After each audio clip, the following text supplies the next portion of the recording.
to a new series I've got going. It's called Time Travel Theory. I am Matthew Salzer. So, time travel in sci-fi is a rather interesting concept. It started originally with, I believe the first one was The Time Machine by Jules Verne. And from there it's gone on, and there's actually some theory, Albert Einstein actually brought up that time travel might actually be possible.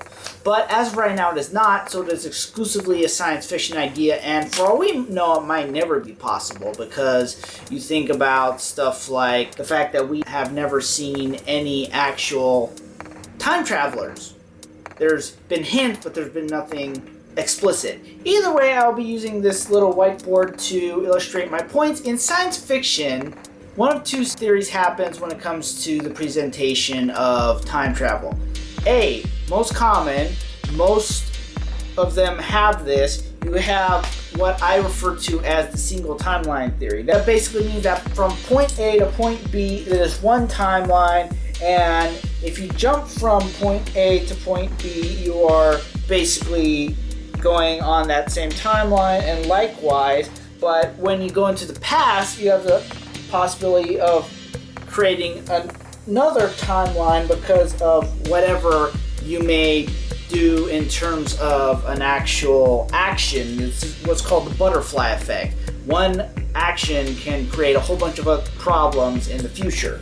So that's the main issue when it comes to time travel, is the fact that you're dealing with multiple factors in here, and one mess up along the timeline can mess it up big time. Examples of this type of theory include Back to the Future, the Bill and Ted series, Time Cop, basically any one where, as I said, you have one timeline. Any disturbance along there can create an alternate timeline. However, you also have what's called a paradox. Now, a paradox can be explained by several ways. There's the grandfather paradox. So in the grandfather paradox, you have basically a time travel situation where grandson interacts with granddad.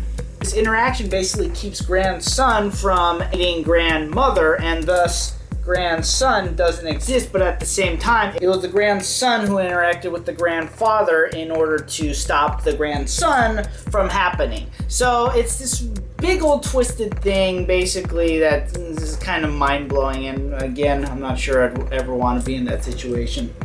Another paradox would be the whole idea of interacting with oneself. For example, the time traveler travels back in time, interacts with the past self, and they are interacting. You're literally interacting with yourself. Another paradox. Now, there's dozens of these paradox situations in there. For example, Marty interacting with his dad, which would be a variation of the grandfather paradox. There's actually an example in X-Men where I can't remember who exactly it was, but basically one of Xavier's sons, because he's got multiple sons depending on the timeline, I think kills him, and as a result doesn't exist. So again, paradox.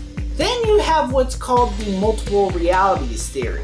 Now in this theory you have two different timelines going on, and so in this theory what happens when you time travel is you're not going along the same timeline. By time traveling, you are actually going to another timeline, and really what's happening is you're leaving that timeline, going to another timeline that you created. And that means that this timeline exists, but you cannot go back to it. You're stuck in this timeline. What that means is any interaction with people is not going to affect your timeline. You're just going to create an alternate future that, again, you're not going to go back to, but it's not going to put you out of existence because, again, you're from this timeline. Whereas anything you do in this timeline is not going to affect your existence because you're already from this timeline. Again, kind of mind-boggling. Example of this includes the Terminator franchise, and also recently Endgame, which again, that's another one of those alternate reality scenarios. They exist in their own timeline. It's just that by going back in time, they are jumping to another reality and creating another reality by removing the stones in order to revive everybody. So again, kind of mind-boggling. An interesting franchise that actually includes both depending on the situation is the Star Trek franchise, where they have both the single timeline and the multiple reality timeline depending on the situation. We'll get into specifics about that later. So yeah, that's it. Hope you like this. This is both my Twitter and my Instagram. Be sure to like, share, and subscribe on the video as well. Also comment on what you want to see done in this channel, on this new series as well, because I'd really like to know. I've got a few planned, but after that I'm very wide open on what all to do. Again, this is my experimenting with this channel. Thank you very much. See you next time.